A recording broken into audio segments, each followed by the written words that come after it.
Hi everyone, it's Miss Cole from LOC. We are on our final week for Orson's Lessons in Wealth. We are now on chapter 6.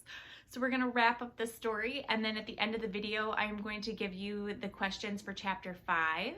And there won't be any questions for chapter 6 due to the fact that this is our last chapter, and it basically wraps up everything that we've learned from Orson and Captain Harrison along the way. So enjoy chapter 6, and I'll be back at the end to tell you all about the questions from last week. Orson's Lessons in Wealth by Carl Woodhouse, illustration by Yoga DC Arista. Chapter 6. Orson and Captain Harrison said goodbye to Aaron and Lily and left the house of cabbages. They heard a thwack, a painful shout from Aaron, and a mischievous squeal as the door squeaked shut. "I have to get home, Captain," said Orson. "It's nearly tea time and I'm famished." "No problem. Before you let go, let's have a quick recap. What did you learn today?" "Well, first I need to be educated, study and take advice from wealthy experts like you." Captain Harrison nodded. "Nice answer." Orson continued, "I must spend less than I earn and make the difference work for me." "Go on." "Avoid debt and liabilities. And a liability is something that takes money from me. What else? I should use a percentage of my income to grow wealth and learn to live on the rest. How will you use this percentage? I'll donate to good causes. I'll save 10% to grow with compound interest, and I'll invest 10%. Orson was proud. He had remembered all the lessons. "What will you invest in?" "Assets, shares, property, businesses, things that generate passive income." "What will you do with the money your assets earn?" "Reinvest it." "Outstanding. What else must you avoid apart from liabilities?" "Gambling, con men, scams, get-rich-quick schemes." If it sounds too good to be true, it probably is. "Now, one final thing," Captain Harrison said, pausing to emphasize this last question's importance. "When should you take control of your money and apply the lessons?" Orson didn't even have to think about this. With everything he had learned, he knew time was his friend, and the sooner he started, the better. "Now," he said, "I'll begin straight away." Captain Harrison nodded and gave Orson a pat on the head. "I couldn't have said it better myself. You could have sung it." "If you insist. We've got time," the captain said, taking a deep breath, preparing for another tune. Orson cut him off. "Sorry, Captain, my stomach disagrees. We've no time. I'm starving." "Okay, fine," Captain Harrison said in a mock disappointment. "You run along home. It's been a tremendous fun teaching you today." The captain took Orson's hand and said goodbye. He turned and marched off, humming a happy tune to himself. "It's been amazing," Orson called after him, and he hurried away, his head brimming with ideas and his stomach rumbling for food.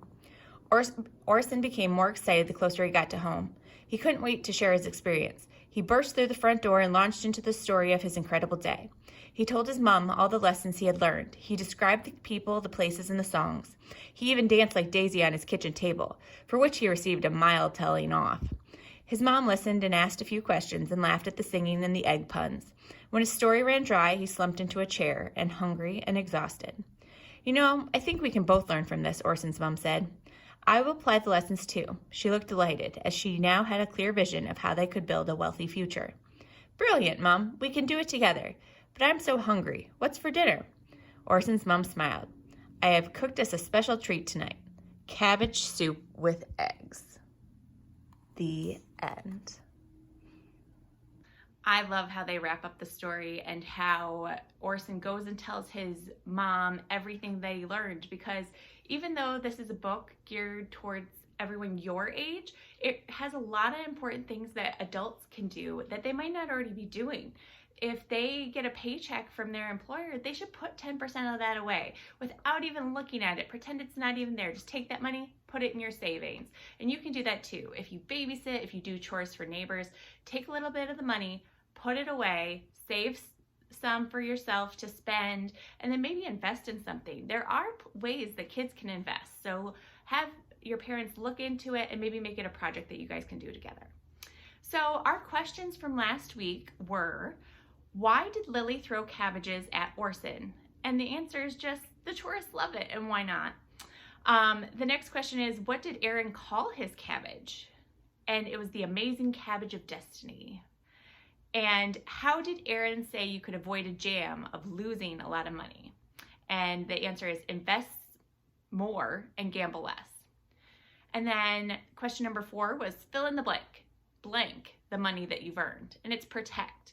And that means don't just give it away freely to someone that you don't trust or you don't know, or, it's not a valid place to put your money.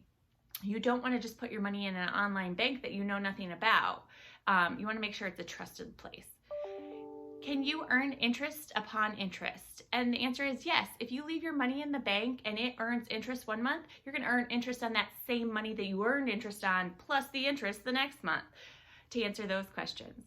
I hope you guys have enjoyed Orson's Lessons in Wealth. I've enjoyed sharing it with you, and I hope that you have a good rest of your school year at Farms with your online learning. I'll see you next fall.